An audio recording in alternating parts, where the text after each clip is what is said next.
Transpersonal psychology, I think it's important to remember transpersonal psychology was born at the peak of the counterculture of the 60s in California. I think that's important to understand because there was a time in which there was a lot of enthusiasm, a lot of summer of love, there's a lot of openness in the culture, there is a lot of optimism about a new life, a new way to be. And then there was a time also in which there was a lot of experimentation with psychedelics in the 60s, of course. 1968 was when transpersonal psychology was founded. And also was also the coming into the ways of the Eastern gurus, the Eastern teachers, teachers from Buddhist, from Hindu traditions. They were coming more there, remember the Beatles with Maharishi Mahesh Yogi, and, they were kind of fashionable, in the counterculture. So I think there was this kind of interface between people were starting to practice meditation. They were starting to read books by Eastern philosophy and Zen and Buddhism, and at the same time they were experimenting with psychedelics, and then they were making the connections. They were saying wow, this what I experienced with psychedelics, taking LSD in this festival, is almost identical description of this state that this Hindu guru is speaking in the scriptures, or this Buddhist teacher says that you can arrive, And transpersonal psychologists, they start making those connections, and they were coming also from the foundation of humanistic psychology, Abraham Maslow. There was also more positive psychology, so to speak. And then also the depth psychology, Jungian psychology, also represented by Stanislav Grof. He was coming from this current. So it was this interface between these two currents that kind of created the matrix out of which transpersonal psychology was born. So transpersonal psychology was born, I'll just tell you with two no definitions, but two. Transpersonal psychology is very interested in what Abraham Maslow called the further reaches of human nature. It's mainstream psychology that far have always focused on psychopathology, what's wrong with the human, and what do we also trying to help, but Maslow and Grof, and it's well, what about if we start focusing in who we can become in our best selves, So there was this is one direction, and then that direction interface with the interest in spirituality, and also that connection with psychedelics and the Eastern traditions. So I would say that transpersonal psychology explores the interface of psychology and spirituality in many different ways. It brings a spiritual perspectives on psychology, human psychology, and a psychological perspectives on spirituality. Well, I would say that it was this, the foundational years that I was talking about, and there were years of a lot of optimism, a lot of openness in inquiry. There were years in which there was very little dogma, little ideology, a lot of empirical research too. Let's study scientifically all these things, a lot of excitement, And then later in the 80s and 90s too, it was what has been called the neo-perennialist wave or stage. And perennialist basically is kind of it's a philosophy that understands or assumes that all spiritual traditions somehow lead to the same end, or that we can arrange spiritual traditions or spiritual states of consciousness in some kind of hierarchy leading to only one goal. And this, for example, there will be different candidates.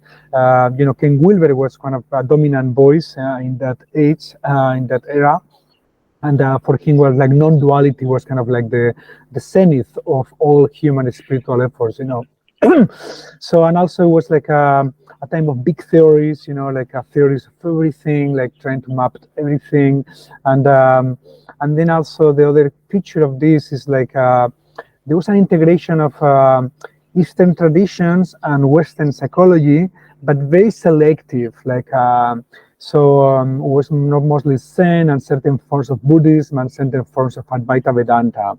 So it was kind of selective. So what I would say that the second wave, the more participatory wave, I don't understand in a substitution of that wave, but as an expansion and a complement, in the sense that we are also participatory theorists interested in the study of the states of consciousness.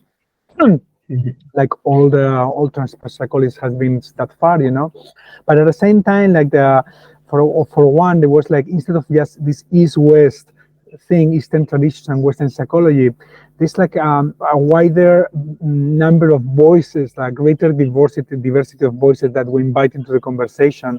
Also, shamanic traditions that normally in those schemes, like Wilber, they were relegated to a very lower scale of spiritual evolution, but I find it very problematic. So when I arrived in California in the early 90s and found like these kind of schemes, I found like, wow, is this so? Why to relegate some traditions to a lower states of evolution than others and different states?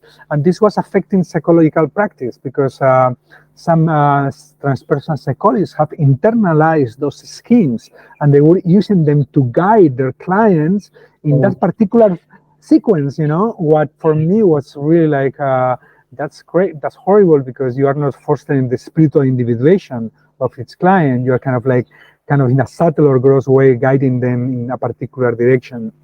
The last thing I will say about the participatory, there is much more, but just for the sake of time, is that in contrast to this kind of universalist, perennialist view of spirituality, that all are passed to the same peak or traditions can be arranged hierarchically, the participatory really opens up the range of the spiritual options that we can choose, in the sense that we don't think that there is just one peak of the mountain or one mountain. I think there are many mountains and many peaks, different traditions offer different solutions to human suffering and different ways to overcome self-centeredness and narcissism and these things. But they're very different, like it's not the same, like, being in the presence of a loving God, one of the goals of Christian mysticism. Excuse me, that kind of like a non-dual Atman Brahman, like the unity of your soul with the divine, the mystery of the Brahman, or like the like sunyata, emptiness in the Buddhist tradition. There are different goals, So participatory theorists have like look with suspicion to these hierarchies as well, because they were always used in the history of religions to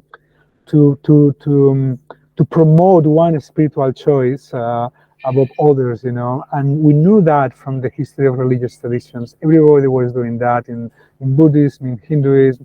So now to say that in transpersonal psychology was felt like, well, there's another way to understand this that feels more pluralistic, more liberating, and more fostering of the spiritual individuation of each person.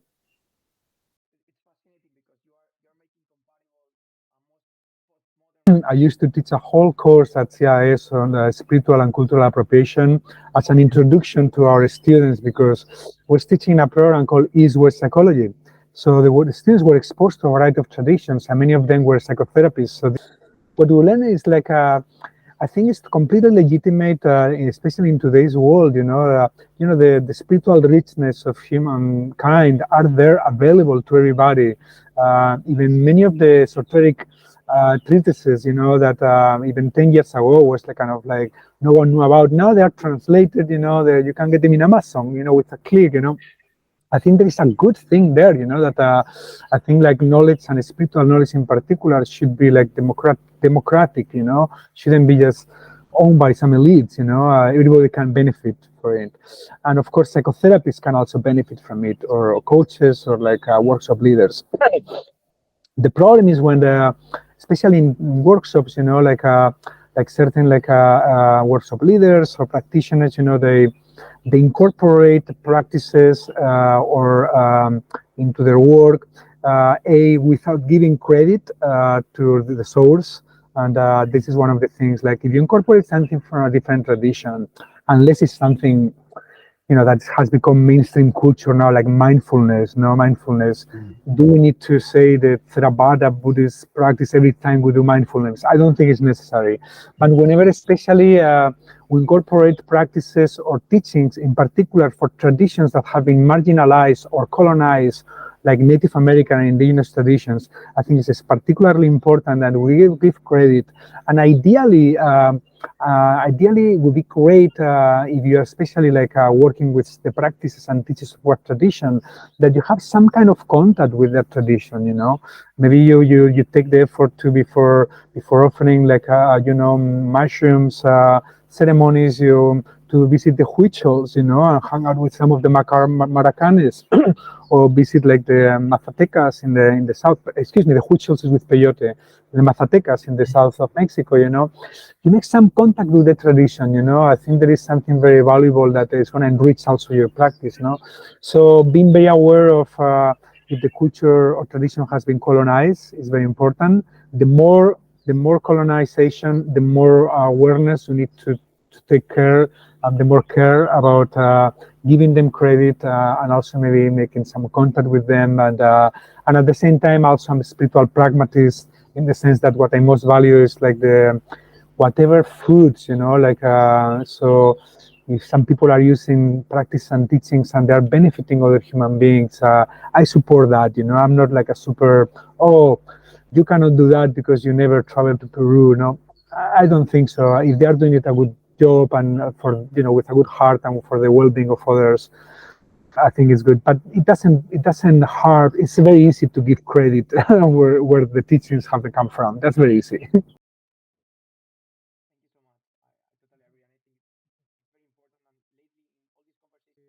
I think from Hinduism, something that is very relevant for clinicians and psychedelic therapists or like clinicians in general is to to pay attention to the different like yogas of Hinduism, and to pay attention to that makes us realize that not everybody is the same, not everybody grows in the same way.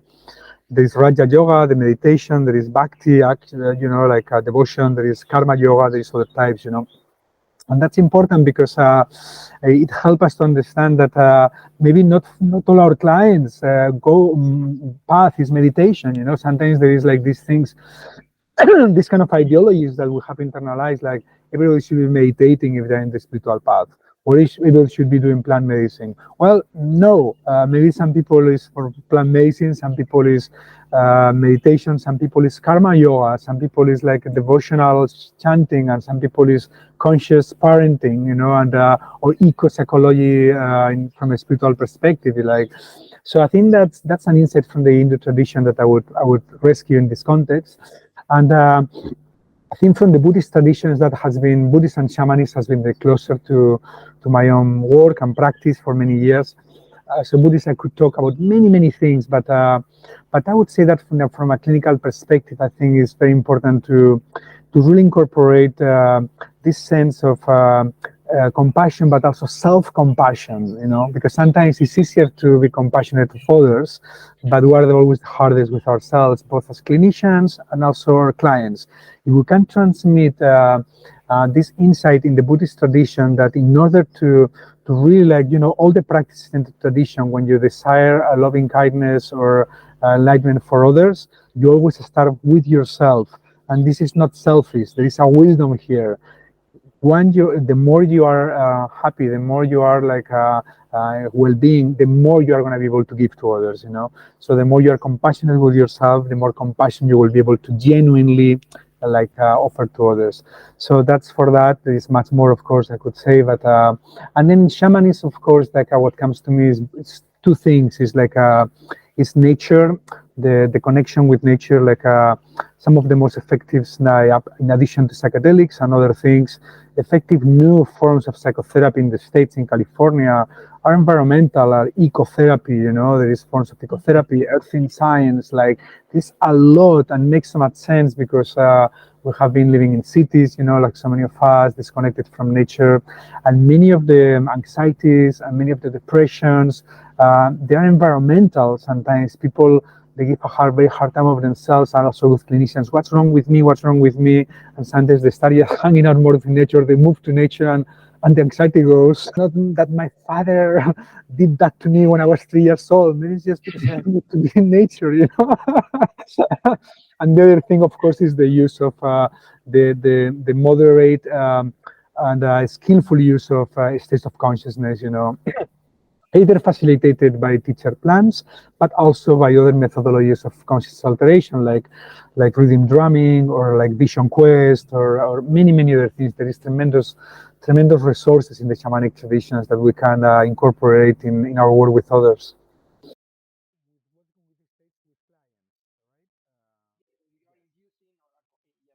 I would emphasize like three things. The first is like appropriate filtering of clients, like to really like do very thorough pre-session interviews. Ideally, I think the ideal is when you work with someone, you have been working with that person for some time, you get to know the person, and then you do the session, and then you do work at integration later.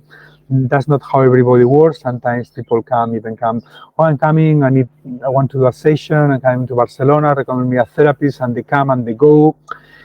Sometimes works, sometimes it's okay, but it's not the ideal, because it's very important to know with, for example, if your client is a person who with a history of sexual abuse or severe physical abuse, and it's important to know how much work at healing has this person done. Otherwise, this is going to come out in the session, that is possible, that is good, and it's possible that they get challenged, but it's fundamental that you know before. Sometimes in certain cases, like let's say, for example, a person that has a borderline personality, or you may, someone like this, you may want to be just not by yourself with this person in a psychedelic session, but with a team of people, because there is some containment, a physical containment that might be necessary. So these things are very important in the and then of course the post is the integration work. I think this has been one of the Achilles heel of psychedelic therapy. But now we have like really good books, like Mark Aishala wrote this wonderful book, the crucial importance of the integration. So there is a lot of resources there for clinicians now.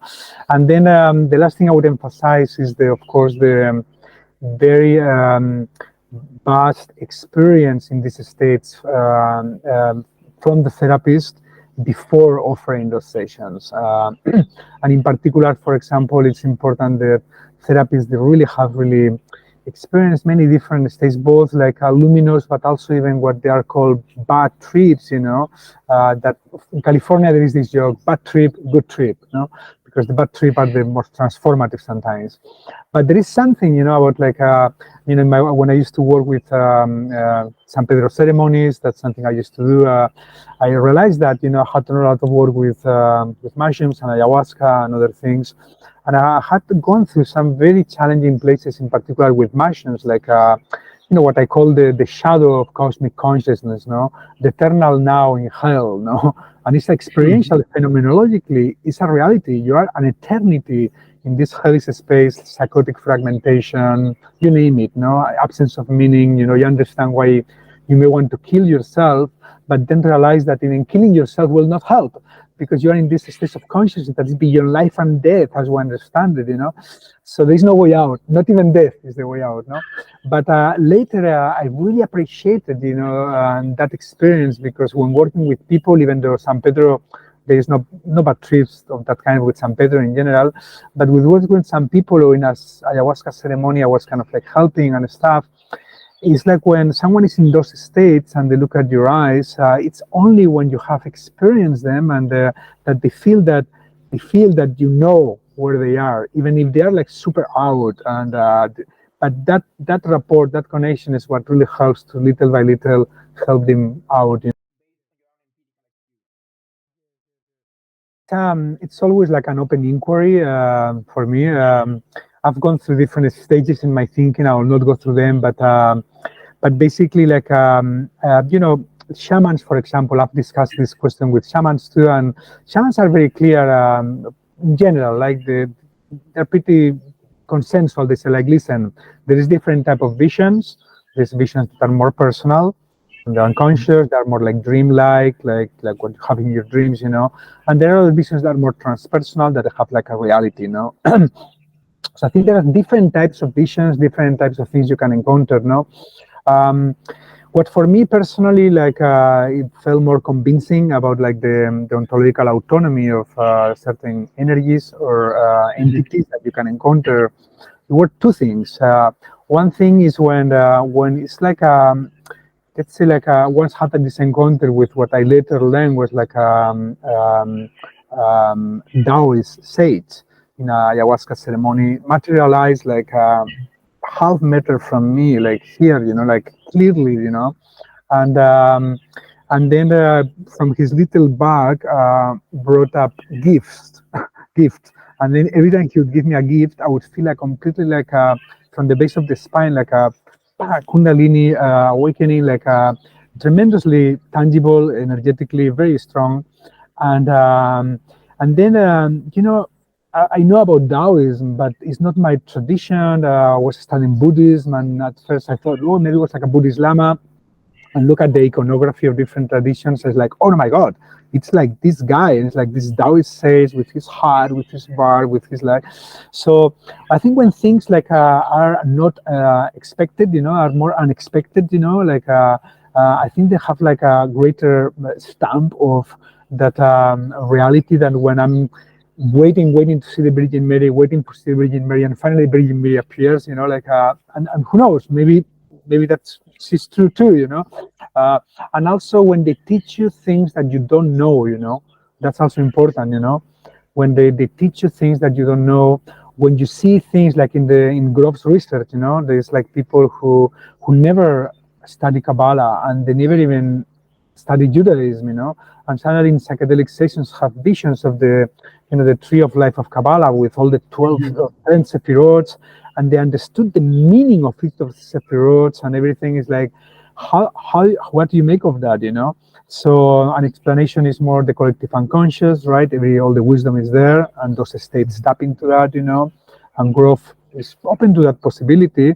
Another explanation is that they're actually like real, ontologically real, subtle levels of reality, different worlds, and maybe co-constructed through human history with what we encounter there, co-constituted, and but for me, the second thing that was for me the most convincing was when I started experimenting, especially with San Pedro in Peru, what I call shared visions, in which not only me but other people with eyes open would see the same things. And I was with my researcher hat. I would be these vortices of energy coming from power objects from my healer, Victoria, my benefactora. And then I would tell this young lady, like, what do you see there? And she would describe perfectly, fields of energy that we could interact with other people, and even also, I'll tell you that's the last thing. I don't want to go at length here. We could see even the same entities, same spirit. At some point, I was like on my knees, like crying from these energies have gone into my body. It was super healing. I was crying from gratitude, and I fell into my knees, like, thank you. I felt so blessed, right? I was like, oh my God.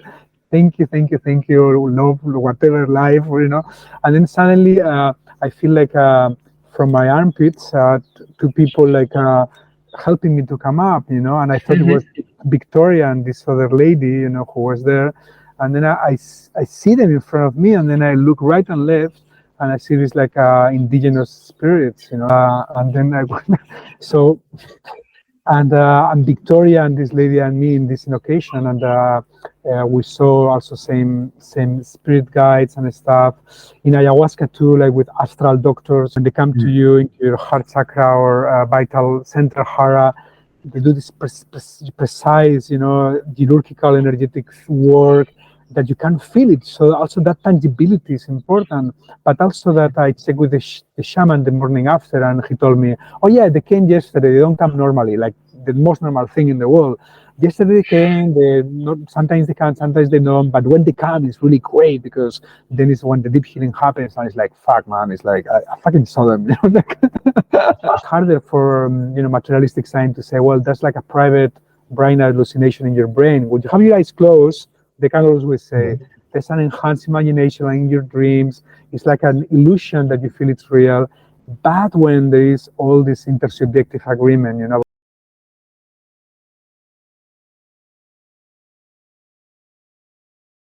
super important, because spiritual emergence, for those in the audience who don't know what it is when when a spiritual opening of any kind, could be kundalini, could be simply like a spiritual opening in consciousness, takes the person like it's either that the person has not the understandings to because maybe he's a materialistic person and thinks all this is mambo jumbo, and then start experimenting these things, and and he gets so disturbed that that could be have panic attacks, even like almost like psycho. Am I going crazy here? You know, and many people ask. You know, but also could be because the structure, psychological, emotional, energetic structures of the persons, they are not built strong or in the proper way to channel those energies constructively, you know, and could be both, you know. So of course the problem is if they go to a cognitive therapist that normally have this much materialistic viewpoint, and they tell you I'm seeing spirits, or I'm hearing voices, like, well, they're gonna immediately think you're psychotic, and they're gonna give you medication, and you can end your days in a fucking psychiatric institution. And that's one of the greatest tragedy of our times, that Stanislav Grof and Christina Grof were some of the best and more effective speakers towards that. You know, it's like, listen, there could be people in the psychiatric institutions being medicated and getting stuck in their process. And if we had a different context to support their processes, you know, they would actually would support like a genuine spiritual opening, and they could end at the other side feeling better, more functional, than they were before. And that's what happens when it's accompanied well. So the problem is that in our culture, and I feel that all the time, because many times I get messages from many people. Every year I get many messages from many people, different parts in the world. I'm experimenting all this and just think I'm going crazy, like, and many occasions it's clear there are spiritual emergencies, and it's like, you know, I really wish we had in California many years ago, in the early 90s, there was something called Pocket Ranch, and was a ranch that was just precisely for this population. There was like even padded rooms, you know, diet. There was like a team of people helping these people, but financially it couldn't be maintained. It was too expensive to maintain, and many of the clients didn't have money, you know. But I think we'll need this in the future, because yeah, there is no good places, you know, because normally when someone is in these conditions, it's not just that they need just a weekend retreat. They need then sometimes months, you know.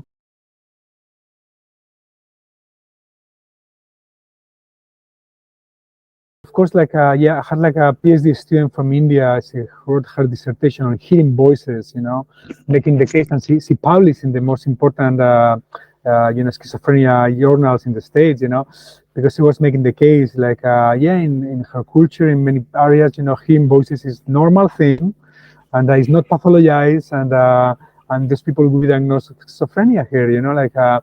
But at the same time, I think it's important also not to fall into the other extreme that some of the early anti-psychiatry movements like R.D. Laing and David Cooper fell a little to romanticize all madness or schizophrenia. There are some people with very severe disorders that we call schizophrenia, and it's not that. Sometimes there is like even brain alterations. So there's basically people who suffer a lot, you know. And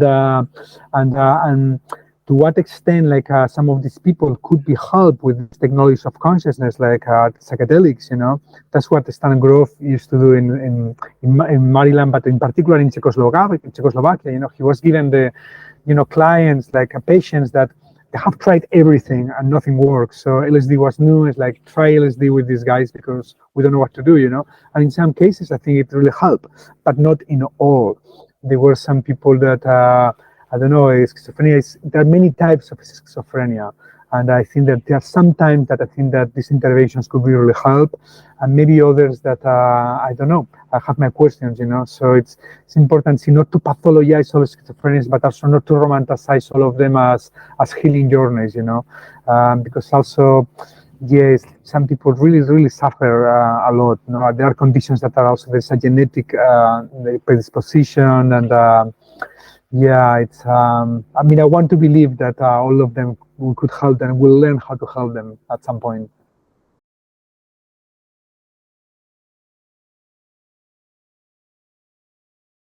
I've had quite a number of very transformative experiences. Like I think some kind of like death or birth experiences were very transformational.